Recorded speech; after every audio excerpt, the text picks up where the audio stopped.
Hello friend, இட்லிக்கு இன்றைக்கி காலை சாப்பாடுக்கு இட்லி ஒரு காரசாரமான சட்னி தான். பூண்டு சட்னி. பூண்டு, வரமிளகா, சின்ன வெங்காயம்லாம் கம்மியாக தான் போடணும். பெரிய வெங்காயம் போனாலும் போட்டுக்கிடுங்க. 3 வரமிளகா, புளி, சின்ன வெங்காயம், பூண்டு இது முதல்ல அரைச்சிருங்க. அதுக்கப்புறம் 3 தக்காளி அதையும் போட்டு நல்லா அரைச்சி எடுத்து வச்சுருங்க. சட்டியில் நல்லெண்ணெய் ஊற்றுங்க.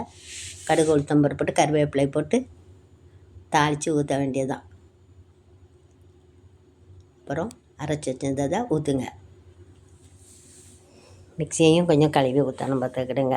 கொஞ்சம் தண்ணி எக்ஸ்ட்ரா ஊற்றிக்கிடுங்க. உப்பு போடுங்க, மஞ்சத்தூள் போடுங்க. போட்டு மூடி வச்சிடணும்.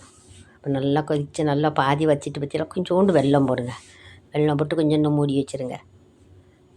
நல்லா பச்சாவோட போய் நல்லா கெட்டியாயிரும் பற்றியெல்லாம். இட்லி, தோசைக்கெலாம், சப்பாத்திக்கு ரொம்ப சூப்பராக இருக்கும் பூண்டு சட்னி. நீங்களும் இதே மாதிரி செய்து சாப்பிட்டு பாருங்கள். சாப்பிட்டு பார்த்துட்டு கமெண்ட்டை சொல்லுங்கள், லைக் பண்ணுங்கள், ஷேர் பண்ணுங்கள். தேங்க்யூ.